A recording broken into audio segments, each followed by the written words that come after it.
this episode of the F1 Chat, the Belgian F1 Report, the Belgian F2 Report, George Russell, Lewis Hamilton, Carlos Sainz, Sergio Perez, and Alpine. All that and more on the F1 Chat. Fuck, I forgot how to start the show. Right. Hello out there in Internetland. Hello, right. This is the blooper at the start.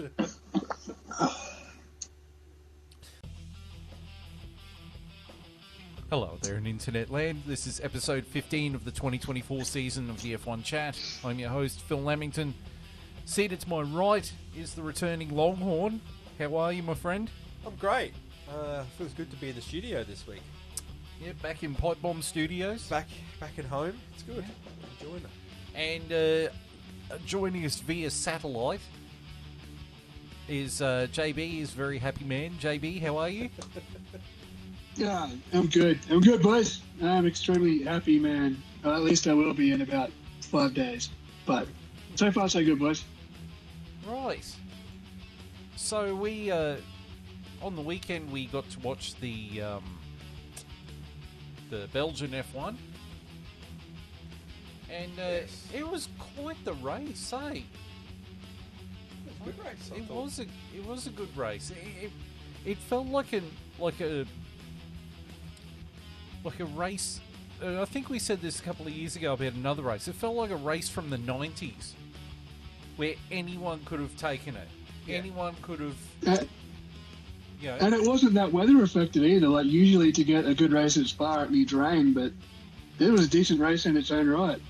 Yeah, this one, and you know what? I'm going to say this now, but judging by the constructors and the drivers, this season could actually go down to the wire. This could be the best season since 2021. Yeah, it's shaping up that way. I mean, we've already had multiple winning drivers. This is the first time in a long time we've had that. Usually we've been used to the last few years Max winning just about everything, Checo getting a couple of wins, and maybe one other driver pinching a race in the year. And now we're literally like anyone within that top 8, those top 4 teams, I feel like can win on Except any weekend. Sergio Perez. Sergio Perez, but the car's capable, just not the Just driver. the driver, yeah, the organic part fails. Don't Right. tell that to Red Bull, though. They just want to tack on another year extension. Oh, gosh, I'm sure we'll get to that, but my God. Yeah, we'll get to that. We'll get to that. But we're going to start off with the F2 results, F2 report. Yes, we are. So, the F2 from Spa in Belgium. In quali this week, Paul Aaron secured back-to-back poles, so it's 2 in a row for Paul Aaron, which is impressive stuff. He's been very consistent this year. And then the top 3 from the sprint race, we had the Williams Academy driver Zach O'Sullivan getting a win, Dennis Hauger in second, and Richard Forshaw in third. And then we get to the feature race, which was pretty interesting in the championship standings with what happened. So we'll get into it. As it happened, Paul Aaron held firm from pole into turn 1 to lead Bortoletto, but down the Camel Straight, Isaac Hadjar was able to slipstream his way by the Invicta driver and go up to second at Les Combs. Zane Melody had a slow start from 6 on the grid and fell down the order into the first corner, putting him in the middle of Oliver Bearman and Pepe Marti. The Prema Racing driver was tapped into a spin and collected the Campos of Marti, leaving them both out of the running. So that was their race done. Franco Colapinto also came to a halt at Malmedy and was in early retirement, with a safety car deployed to recover all 3 cars. Lap 4, and Aaron got the restart he needed to retain the lead, but the safety car was back out right away after a crash for Victor Martins and Rafael Villagomez at Malmedy. Lap 7, and Aaron continued to hold on to the lead, but with Hadjar for close company in P2. With DRS re-enabled on lap 8, Hadjar got the slipstream he needed to cruise by his title rival and seized the lead along the Camel Straight. However, Hadjar was in at the end of lap 9 in response to Aaron for their pit stop. The Campos driver rejoined ahead on the road after a slightly slower pit stop, and with his tyres up to temperature, the high-tech driver got back to within DRS range, After 2 laps in pursuit of the Estonian, Hadjar pulled off another DRS pass on Aaron to secure 7th on the road and the effective race lead with it. Lap 22, and Richard Verschure's soft tyres put him in range of Maloney, and with a late dive to the inside of Lev's combs, the Trident driver secured 6th position. And on to the final lap, and it was heartbreak for Aaron, who slowed to a halt on the Kemmel Straight to drop off the podium and out of the race, having engine trouble, kicking him out of the race. Having repelled Bortoletto's threat after clearing Barnard, Hadjar was victorious by over 2 seconds over the Invicta driver, who added a 4th podium to his 2024 campaign.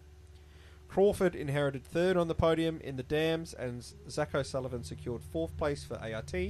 Richard Verschure got to 5th on the alternative strategy. Zane Maloney headed up the Roden duo with Miata in 6th and 7th, ahead of Amory Cordial, who enjoyed his home event, getting an 8th. And rounding out the points was Antonelli in 9th and Joshua Dirksen in 10th. And that was the F2 report. Nice. Right. Tell you what, there's some drivers stepping up in Formula 2 this year, isn't there? Like Paul Aaron looked like he was running away with the championship. Now we got Bortoletto's there. Antonelli started pulling out some results. It's actually Hadjar. It's starting to feel like the year Oscar Piastri won, where there was at least some other decent drivers in and around at that time. So it's the first time in a few years it feels like we're starting to get a few decent drivers that could all make it to the next level. It's sort of starting to appear. You've got the superstar talent of Antonelli. He just needs the consistency. You've got Paul Aaron, who is every bit consistent, just hasn't pulled out the wins. He hasn't had a win yet this year, but he's been the most consistent driver on the grid. And then you've got Hadjar at the moment, who's last few races looks like the clear top driver in the division at the moment. So this weekend was huge for him, as he obviously won the race, and unfortunately Paul Aaron had engine troubles, which means he got 0 points. So Hadjar's got a pretty little handy lead at the moment, but it's going to be an interesting second half to the year. There's only a few races left, so it's actually getting pretty exciting. All right. So we're going to hand over JB for the F1 report. Take it away. Yes, we are. All right. The 2024 Rolex Belgian Grand Prix from Shakati Spa Francorchamps. Lap 1, Charles Leclerc starts on pole position alongside Sergio Perez. Weird to say Sergio Perez was on the front row. That was, of course, after Max Verstappen got his 10-place grid penalty for a new power unit. Max actually put it on pole by about 6/10, but rules are rules. Lewis Hamilton slips past Sergio Perez for second place. Lando Norris runs wide in turn 1 into the new gravel trap. Oscar Piastri passes George Russell in the chicane for 4th. Max Verstappen passes Alex Albon for 9th, up 2 spots from his starting position on the first lap. Lap 3, Lewis Hamilton passes Charles Leclerc for the lead of the Grand Prix. Sergio Perez asks Red Bull what is wrong with his battery as he begins to lose pace. Zhou Guanyu's Sauber is at crawling pace with a power failure, but he gets it restarted and back into the race, but he dropped about 60 seconds. Lap 7, speaking of, Zhou Guanyu pits to retire his Sauber as it loses hydraulic power terminally. Lap 11, George Russell and Max Verstappen pit for hard tyres. Lap 12, Lewis Hamilton, Oscar Piastri and Sergio Perez all pit for tyres. Oscar Piastri passes George Russell on pit exit for 9th. Lap 14, Charles Leclerc pits. Oscar Piastri passes Sergio Perez for 6th. Lap 16, Lando Norris pits for hard tyres. Lap 17, Carlos Sainz has a big moment in Stavolo whilst leading the race. Esteban Ocon passes Pierre Gasly somehow without crashing into him. Lap 20, Carlos Sainz is the last to stop, finally getting rid of his hard tyres for a set of mediums. George Russell passes Sergio Perez for 4th. Lap 22, Sergio Perez pits for hard tyres to release Max Verstappen into clear air. Sergio again tells Red Bull about his straight line speed and possible ERS deployment issues. Lap 24, Lando Norris has a big lock-up into the bus stop chicane. Lap 26, Charles Leclerc pits for hard tyres. Lap 27, Lewis Hamilton pits for hard tyres. Lap 29, Max Verstappen pits for mediums, and Carlos Sainz pits for hards. Lap 30, Lando Norris pits for hards. Max passes Sergio for 5th. Lap 31, Oscar Piastri pits, but he overshoots his marks and loses time, but still gets out ahead of Max Verstappen. Lando Norris passes Sergio Perez for 6th. Lap 36, Oscar Piastri passes Charles Leclerc for 3rd until he come. Lap 39, Carlos Sainz passes Sergio Perez for 8th. Lap 43, Sergio Perez pits late for a set of soft tyres. Lap 44, George Russell holds off Lewis Hamilton to win the Belgian Grand Prix. Oscar Piastri, in turn, just missing out on overtaking Lewis Hamilton to take 3rd place in his McLaren. Sergio Perez gets fastest lap. George Russell gets driver of the day. But George Russell also gets disqualified post-race for a weight irregularity for being underweight, which means that Lewis Hamilton wins the Belgian F1 in front of Oscar Piastri. Charles Leclerc closes out the podium. Max Verstappen comes 4th. Lando Norris comes 5th in the other McLaren. 6th place is Carlos Sainz. 7th place is Sergio Perez. 8th place is Fernando Alonso. 9th place is Esteban Ocon. And 10th place is Daniel Ricciardo in the RB. Your heart breaks for George Russell, eh? It really does, because what a drive that was. That was a phenomenal drive by him. Would have been his best win to date. Yeah. And Toto Wolff did personally apologise to him and say, hey, I'm really sorry. Yeah. It wasn't anything that George Russell did. Yeah. There was 1.5 kilos, and at Spa, they don't do a cool-down lap, which means they don't go around and pick up all the rubber on the side of the track.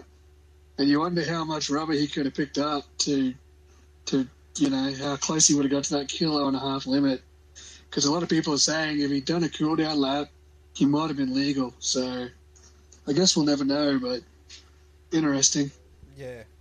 But makes it sad because it was such a great call, and the strategy he went on, the fact that killed his race in the end by a tiny, technicality that I don't think anyone meant or anyone foreseen coming, really. It's a bit sad, but rules are rules. You get why they have them, but it is disappointing it ended that way. But I think he did something like 31 or 32 laps on those hard tyres, so he... Whatever tread and rubber depth that tyre had, did not have it by the end. So it maybe very well could have been the reason he won the race. It was the reason he won the race, and it was the reason that he also lost the race. But just to add on that, I understand why they have the weight limit thing in there, but shouldn't he just be allowed to win the race? Because if he's able to get so much more out of them tyres, isn't that kudos to his driving? Isn't that the whole point of the strategy? If we're saying that he's losing his weight because of the the tyres and how much he'd worn out of it running it for so long, but isn't that the risk he's taking is that the tyre bursts? You know what I mean? Because he uses all the rubber on it, but he's obviously made it work till the end. Why does he get pinned for that in a sense? Because they can't categorically say it was the tyres. Yeah. The car's underweight. The car's 1.5 kilos underweight. We can't categorically say it's the tyres. Right. It probably is the tyres, but you can't categorically say it's the tyres because everybody else was on weight or overweight. Yeah. So fair enough. I do get it. It's just it's a bit unfortunate.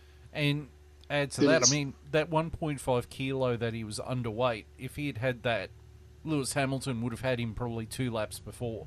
He probably wouldn't have got those tyres to last as long as he did. So it has a knock-on effect. Oh, I think they calculated. I think it would have been about 2 seconds over the course of the GP, which would have put him in 4th because Piastri was 1.1 seconds within George. So I get it that it does add a difference in these fine margins in racing, but and I get what you're saying, Johnny. We can't categorically, that's the one. Say it was the tyres, even though we're all leaning towards it being the tyres. It's just it's just kind of unfortunate because he wouldn't have had that. If it is the tyres, he wouldn't have had that 1.5 the whole race, if that makes sense. So it's not like he would have started 1.5 under and had that advantage the whole race. That just would have developed towards the end. So yeah, I mean, and that's the thing. Like you can't say what it was. I mean, 1.5 kilo. I mean, he was only just ahead of Lewis and just ahead of Oscar. So it's not like he dominated the race. Like if he'd won by 30 seconds and he was 1.5 kilos underweight, then you probably start asking questions. But yeah, he only just won that race. So yeah. But I mean, Lewis Hamilton drove a really good race. Yeah, his race was worthy of winning himself. Yeah, definitely. 2 wins.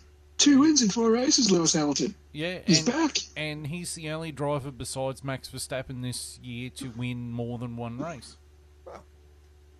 So, yeah. Hey, Mercedes, I think it's, 3 wins in the last 5 races or something? Yep. Yeah, it is actually. They're back. They're back. Quietly, they're back. I feel like we've been talking about... The silver arrows have, snuck back up. I feel like we've been talking about the McLarens a lot because they are back, which they are, but I feel like now we also need to be talking about the Mercedes. It's very clear they're up there as well. And they're not under the radar anymore. And the problem is that the Ferrari is going backwards. But I think there are a couple of tracks still to come this year where the Ferrari will actually shine and do really well, being Baku and Singapore. Yeah. I think they're the 2 tracks where the Ferrari's going to bounce back, and you're going to see what they bring to the table. Because they seem to be a short burst type of car, not a long straight, but a short burst car. Better in the corners. Yeah, not as great top speed as the other cars. Yeah, their car is focused more on getting the power down coming out of the corner, rather than sustaining it over a long straight. So that could help them with Singapore. I suppose with Singapore, if they've kept that super long straight as well, which I hope they have, that might hurt them again. But then there's Baku. So, there's it didn't hurt them last year, so that's right. Yeah, I don't think after last year's Singapore Grand Prix that there'd be in any rush to revert that track back. No, that'd be stupid to do it. Yeah. All right. Well, we'll move on to the key drivers.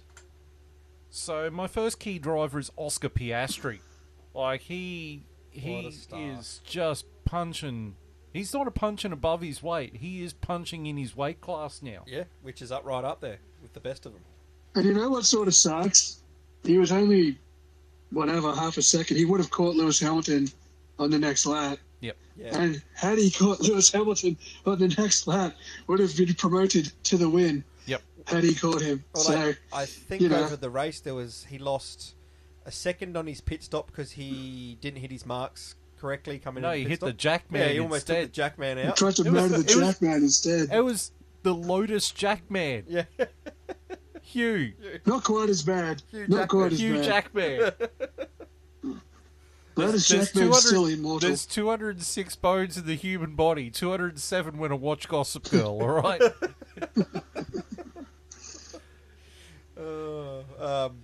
Yeah, I think he probably lost that 1.1 seconds within the race, just the tiny little mistakes that if he hadn't, he might have been in the head at the end, and that's Formula 1, that's the fine margins we're talking about.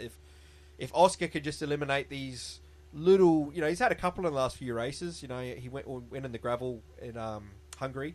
It didn't affect his race in the end, but, there's these little things that are going on in the race. If you can clean them up and take them out completely, my God, what a driver have we got on our hands at the moment. He's just... I mean, it's going to be interesting for McLaren going forward. That's the only thing I've got to say, really. I mean, him and Lando, they've got a superstar team. Yeah, the best driver pairing on the grid, by far. And they're going to have that for a couple of years yet. I mean, they're going to have that. Absolutely, as long as they don't center and Prost it. But that's also a possibility. That's right. My next key driver was Charles Leclerc. Yeah. I think he drove a really great race, particularly, he got pole position. Yeah. Even though Max Verstappen got pole position, we got the... He put it on the front row. Yeah. Say that. But that car is underpowered, so to hold off Max Verstappen really, to hold off Max Verstappen in the dying moments of the race, that was pretty damn good. Yeah, definitely. My next driver was Max Verstappen. He actually decided to not be a whinging little bitch this race. That was such a contrast. It was nice. He actually drove pretty well. I mean, he started 11th and he finished 4th in the aggregate. So Gone are the days where he could start 11th and power through to the front because they don't have that car anymore at the moment, which is great for us to watch. But yeah. And my final key driver was Daniel Ricciardo. Got a point Yep. in the RB. I thought he was awesome this By week. proxy. By proxy, you got a point. Hey, it doesn't matter if you win by an inch or a mile. Winning's winning, all right? There's your Fast and Furious reference. He might have got it by proxy. Well, but he's still going to be. It came He's out still in going the to be gutted. aggregate.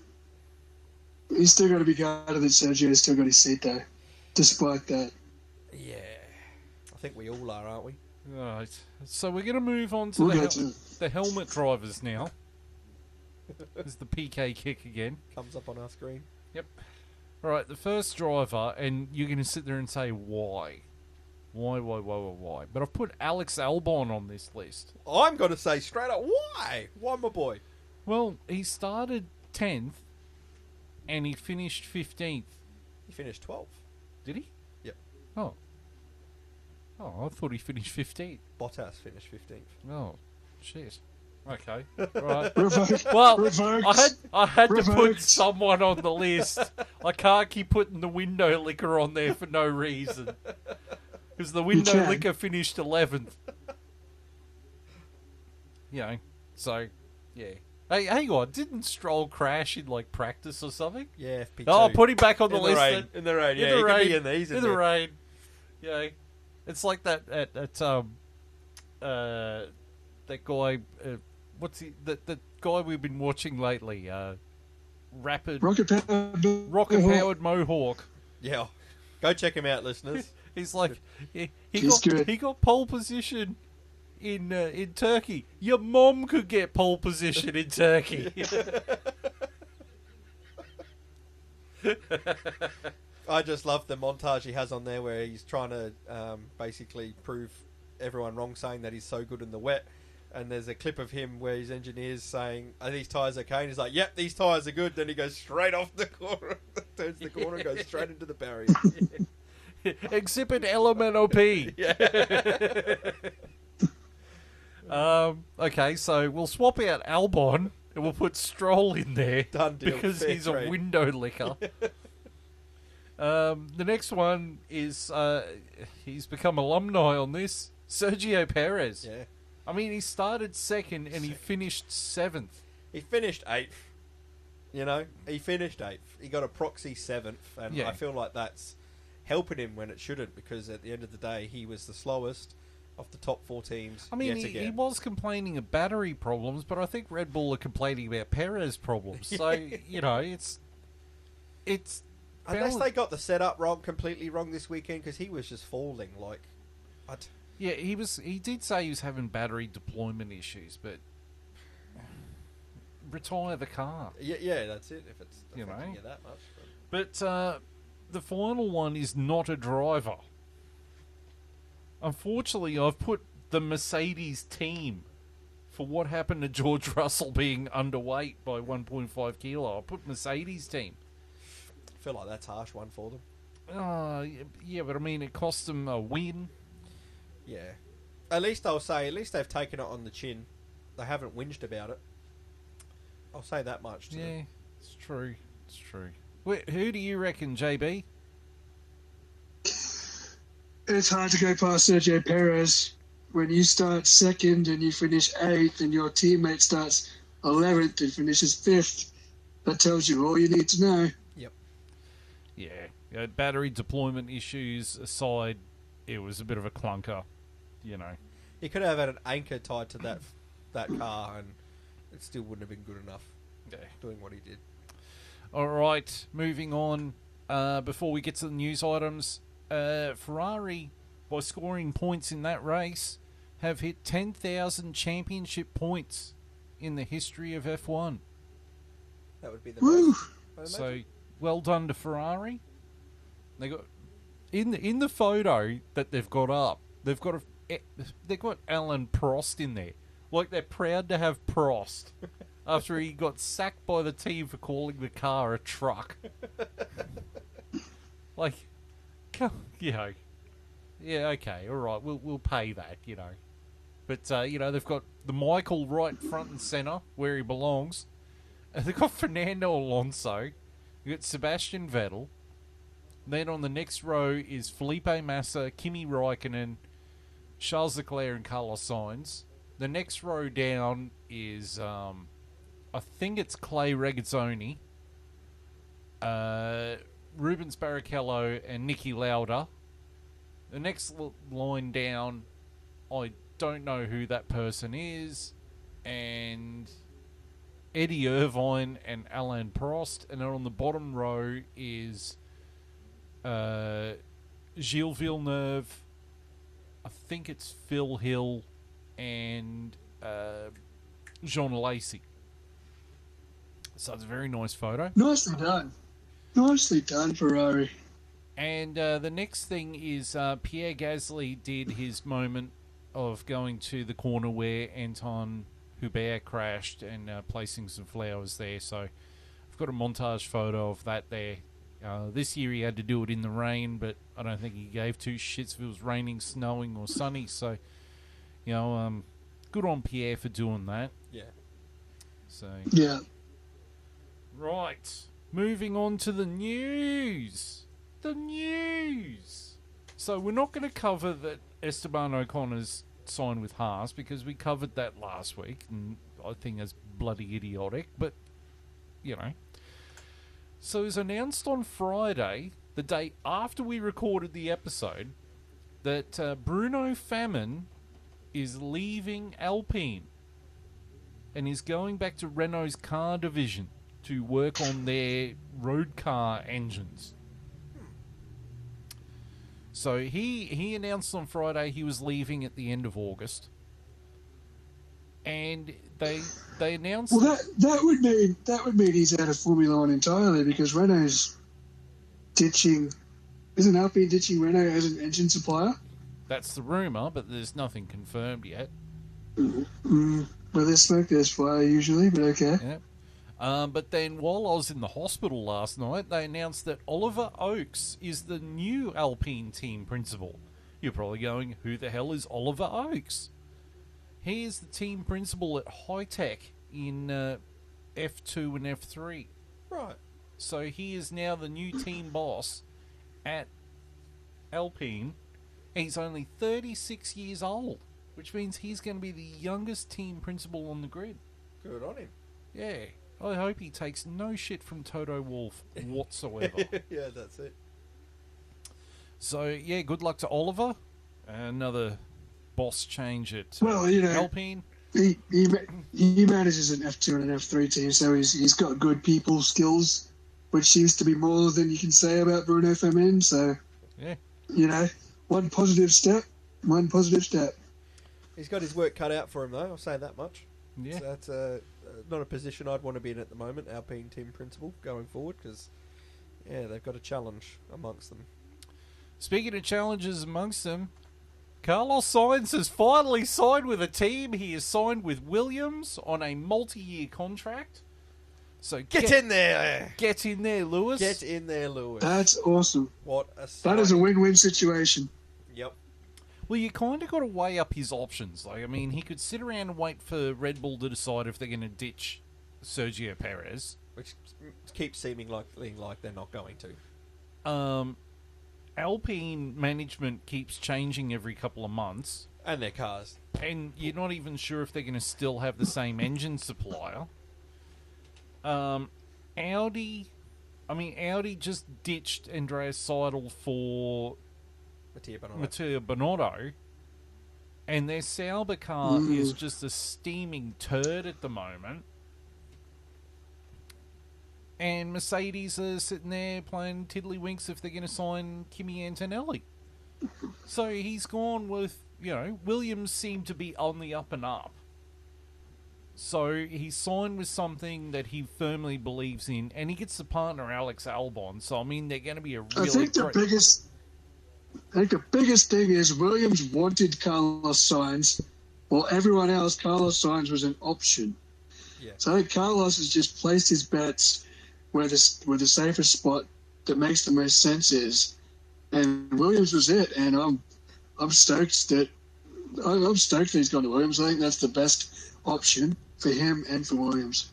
And for me, it also clearly says that Williams and their owners, Dorilton Capital, are not fucking about anymore. Like, they're going to throw some cash at this and get this to the level that Williams should be at. James Vowers came out and said they're serious about getting better.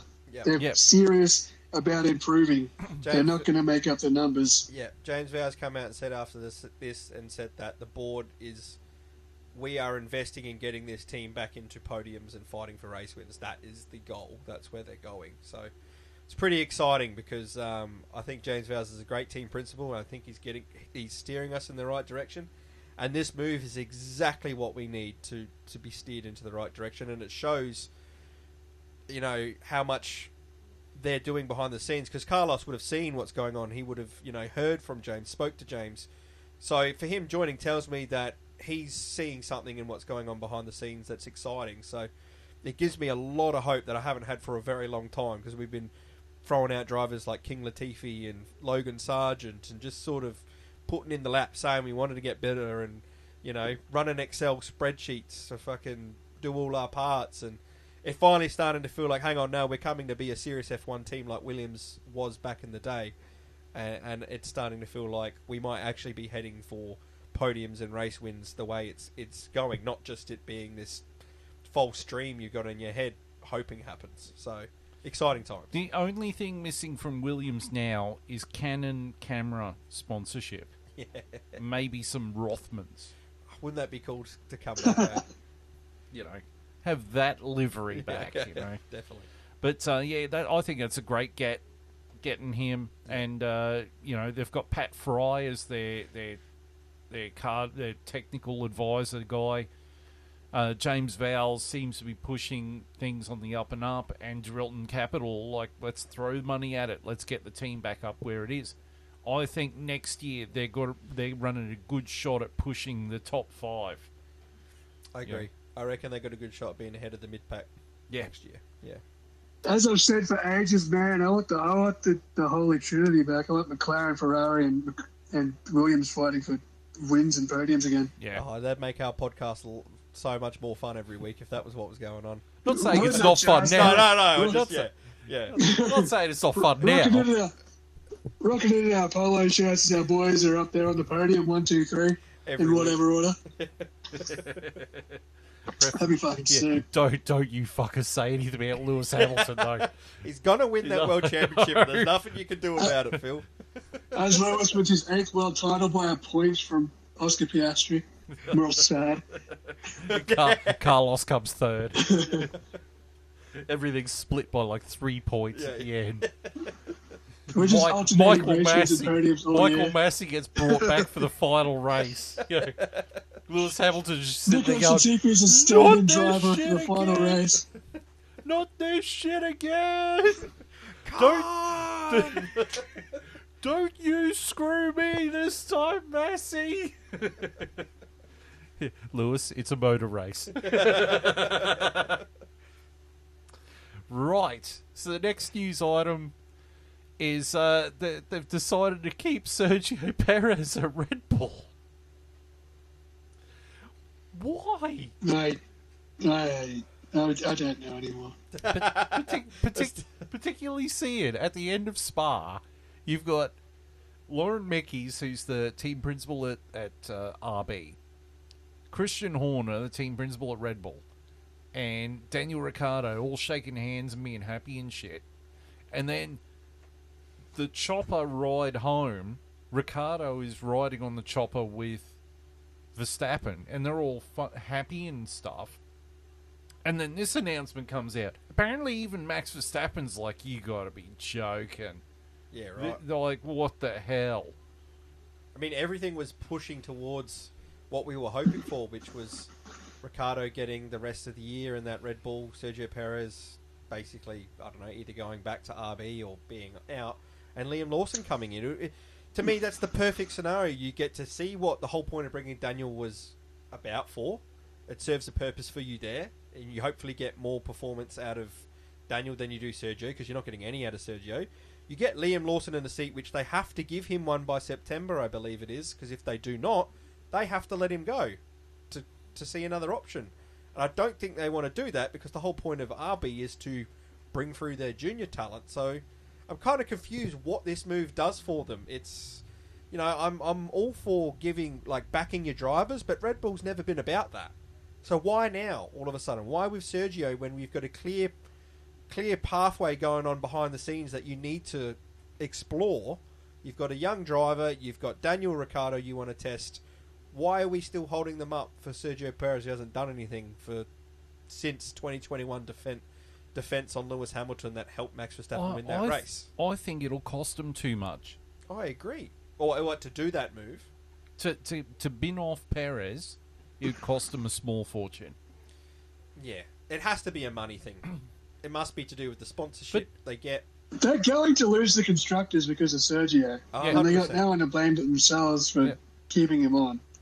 But then McLaren's going to catch him. It has bigger ramifications too, which is like Helmut Marko has promised they're going to get Liam Lawson in a car next year, which means they've signed Yuki Tsunoda. They've promised this to him, which means that Danny Rick's going to be shit out of luck. And then you sit there and go, well, where does Danny Rick go? Yeah.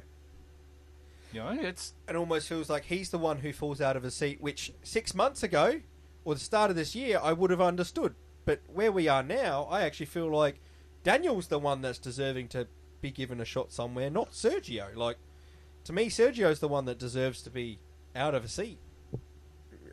Ricciardo deserves to be in there, but for whatever reason, Red Bull's not seeing it that way. So then we get to the Sainz report. Which finished. Well, yeah. We're still going to call it that because of the chaos that he's caused. But, so you've got Danny Rick, who looks like he's going to be out of a seat at the end of the year. You've got Valtteri Bottas, who's out of a seat at the end of the year. No one really cares about K-Mag. Apparently he's had offers to go to IndyCar, so have fun. See you later. Zhou Guan Yu, apparently he's going to be out of F1. Yep. It's looking like it. He hasn't done anything to really excite anyone, so... It's kind of unfortunate because he's done nothing wrong. He's done nothing to excite anyone. He's also had a terrible car to try that in, but yeah, he hasn't done anything wrong. You know, he's not been a terrible driver. But the fact that teams are willing to overlook a whole bunch of Chinese money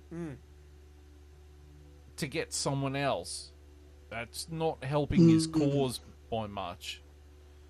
You know, but you look at the seats that. Hey, look, Nikita Mazepin's dad was a Russian billionaire, and that didn't save him. The only thing it seems to work for is Lance fucking Stroll, because his dad owns the team. Yeah, he owns the whole bloody team. Because he's got a very great window licking ratio to jam. What do you think his favourite flavour of Windex is? I reckon it's citrus. Strawberry. It reminds me of jam.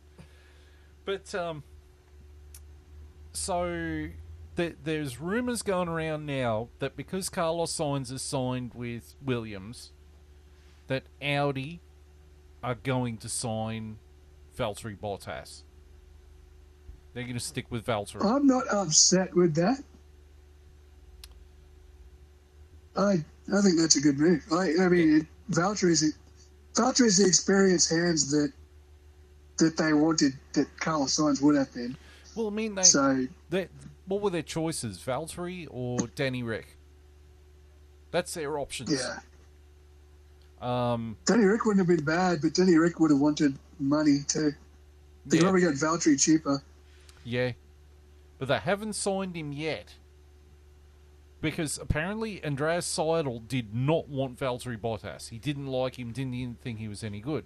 Whereas Matteo Binotto is like, I think I can work with him. Yeah. So Binotto's making some changes too.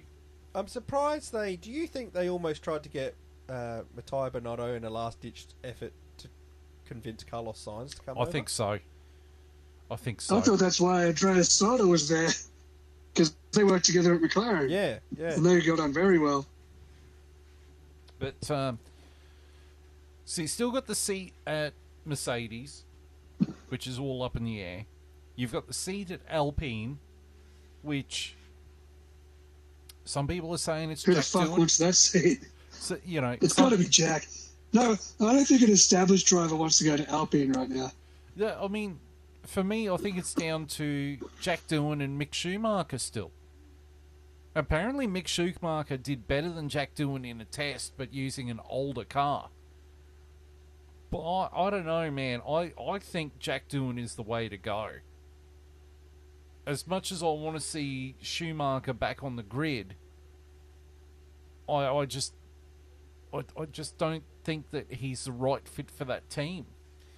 Yeah, I don't think much is the right fit at the moment, so the best option probably is to go your academy driver at this point in time, where they are. It's probably the best choice.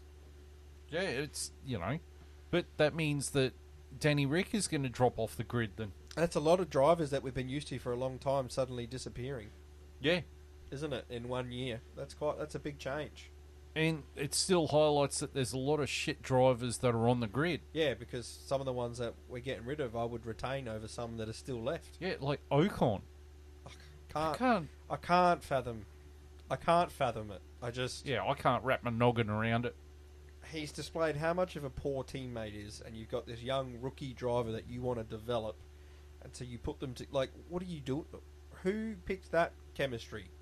Like, who's in charge of making that decision? Like, Io Komatsu. yeah, I suppose he is. I mean, look, he turned Haas around this year. They're a lot better than what they've been in the last few years, so I don't know. We'll see what happens, but history repeats. And there's still the rumours going around about Haas that they're entering a technical partnership with Toyota.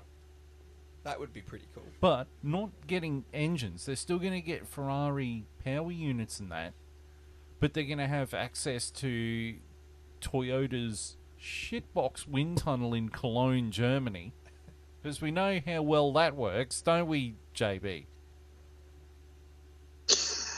Yeah, they may have had some experience with that wind tunnel in the past. Same as us at Ferrari. We've had a bit of work with that one. The 2014 Aardvark comes to mind. But still have Ferrari power units and all the parts from Ferrari, but then have a Dallara chassis made, and then have Toyota make other bits for it. So this is a goddamn Frankenstein car. I'm amazed it works so well. Yeah, by some miracle. I'm amazed that thing top tens, the way it's just like thrown together. Stuck together with tape. Yeah, it's held together with blue tack and sticky tape. Yeah. It's like me trying to make a car on F1 Manager 24 and then like it's no fast. Why can't no fast? Can't no fast. Why can't no fast? Well, okay, here's the big question. Who do you think Audi is going to sign? Valtteri Bottas. It's got to be Bottas. Continuity. Honestly. He's in the team. Yeah, I think Valtteri. I think he's a good driver, Valtteri, and I think he's done pretty well with how poor that car is. That car is not capable of being points, and Bottas. And he was at Mercedes forever and a day, so he knows how that team works. So he can, like, when Audi gets its team up and going, he can critique the structure and get one German machine working the way the other German machine used to work. Yeah. So, yeah. Well, I think Audi's in a good spot if they want to keep Valtteri. the thing for next year is James Key has got to design a really good car. He's got to hit the ground running with a good car next year, so that they know that they can trust their technical engineer guy, their technical director. Because if they can't trust him, they're screwed. Audi comes in, and Audi's going to want results from the kickoff. And if their technical guy is designing a lemon, he's going to be out the door fast. You can say, holy shit, James Key's out of the team. Yeah. Right. So we're going to move on to the results now. The driver standings. In first place is Max Verstappen in Red Bull with 277 points. Second place is Lando Norris on 199 points. Third place is Charles Leclerc on 177 points. Fourth place, moving up to fourth place, is Oscar Piastri with 167 points. Go, kid. He's becoming my favourite at the moment, Australia needs to get behind him. I feel like we all haven't got behind him as Aussies. He's clearly our next best hope at winning something. Yeah, but it's like a mate of mine, Errol Parrow, his son Liam Parrow, just won the world title. No one knew anything about it because it's all got to be Tim Zhu, Tim Zhu, Tim Zhu, Tim Zhu. Mm. And this guy won a fucking world title. Yeah. You know. So that shows. It was posted on JB Sports Corner. Yes. FYI. Yes. So, yeah. I haven't met Liam myself yet, but, I'll muster up the courage one day. But, yeah, Oscar Piastri, even my mum, I'll talk to her about F1 and she'll go, oh, yeah, Danny Rick, and I'll go, what about Piastri? And she's like, where's he from? Yeah. He's Australian. Oh, but he's not Danny Rick. No, because he's getting bloody results. He could be. This kid could seriously be Australia's greatest F1 ever driver by the end of his career, the way he's gone. I mean, the way he dominated the junior formulas all the way up into his career now. He's going to win a world championship. He's going to win a world championship, and soon. Yeah, it's happening. So Piastri is in fourth with 167 points. Fifth place is Carlos Sainz on 162 points. Sixth place is Lewis Hamilton with 150 points. Seventh place is Sergio Perez with 131 points. Eighth place is George Russell with 116 points. Ninth place is Fernando Alonso on 49 points. And 10th place is the window licker himself, Sir Lance Stroll, with 24 points. Now we get to the constructors. Ooh. Your first place is Red Bull with 408 points. Second place is McLaren with 366 points. Third place is Ferrari with 345 points. Fourth place is Mercedes with 266 points. Fifth place is Aston Martin with 73 points. Sixth place is Racing Bull, the RB, with 34 points. Seventh is Haas with 27 points. Eighth is Alpine with 11 points. Ninth is Williams with 4 points. And 10th is Kick Sauber with squat. Right. So, we better do our socials. Social media. times. So, you can see us on YouTube, the F1 Chat, care of Vindicator 18 channel. We've also got a dedicated channel, the F1 Chat 1. We're also on Facebook. You can interact with us, the F1 Chat. We're on X, the F1 Chat 1. Don't forget the 1. We should actually add that on the title. Don't forget the 1. Yes. Yeah. Rumble. We're on the Rumble with the F1 Chat. And we're on the Spotify with the F1 Chat. Right. So now we're on the mid-season break. I believe we're still doing the Dummies Guide to F1. Yep. Which along that line. Yep. Which will probably be heavily scripted, so it'll probably sound like me saying, and then coming up was Charles Leclerc in the Ferrari. DRS is commonly known as the drag reduction system. You can only access it if you're within a second of the car in front when you hit the DRS. Oh, shit, I'm left out a word. I'll have to do that line again. Heavily scripted. I'm sure with our prowess at this marketing and podcasting that we can spice it up. I'm sure 2 lines into the script I'll throw it out and go, fuck it, we're doing it this way. I'm sure we'll figure it out. What John doesn't know is that we've changed it. It's going to be research 5 teams again. I'm suddenly doing overtime out here, boys. I'm gonna do 14 days straight now. Sorry. If you Sorry, I'll be back in time. If he I'll does be that, back in that time means for you both will Zandvoort. be on the same schedule again. Yeah. We'll have you back in the studio again. Oh, yeah. No, we're not going to do that again. I mean, it was fun, Yeah. but Need a couple years break before we do it again. yeah, we need to miss it again before we do it again. Yeah. You know. I reckon something along the lines of Dummy's Guide, bit of history, something like that. Yeah, Would be cool. yeah. We can talk shit about Formula One, boys, if anything. So I think we'll be right. That's right. We'll throw it through the F1 chat blender, and I'm sure we'll talk for days about something. Yeah, I think we can come up with something. All right. Always do. Now, I think it's time to end the episode because JB's got his curfew because his site mum is going to come in and say, "Oh, turn the lights off and go to bed." The drill sergeant's about to burst through the door and say, "Lights out, motherfucker." You mean the Logan Sergeant? He's going to crash the car into the side of the pod and then tell me lights out. It'll be your fault. There's Sainz Suzuki, boys. So we got a mid-season break, and then the first race after that is Zandvoort. Nice one. So yeah, it's a bit weird coming back from the break and it not being Spa. It's a bit weird for me, but you know, these things happen.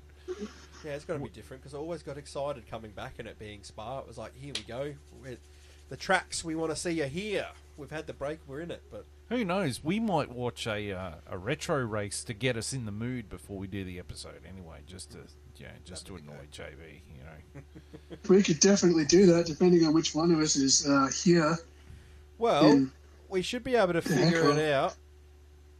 Yeah, we'll have to try and figure out if we can. We'll figure it out we'll off figure camera. something out, Off camera. Yeah. Off camera. Lister doesn't hear our figuring it Yeah, out. that's right. Anyway, Team meeting, boys. Team huddle. After we go off air. break on 3. 1, 2, 3, break. Right, so mid-season break, mid-season special episode in 2 weeks' time, and then we're back at it again at the end of August with Zandvoort. On behalf of JB and Longhorn and myself, thank you for tuning in. Until then, it is goodbye.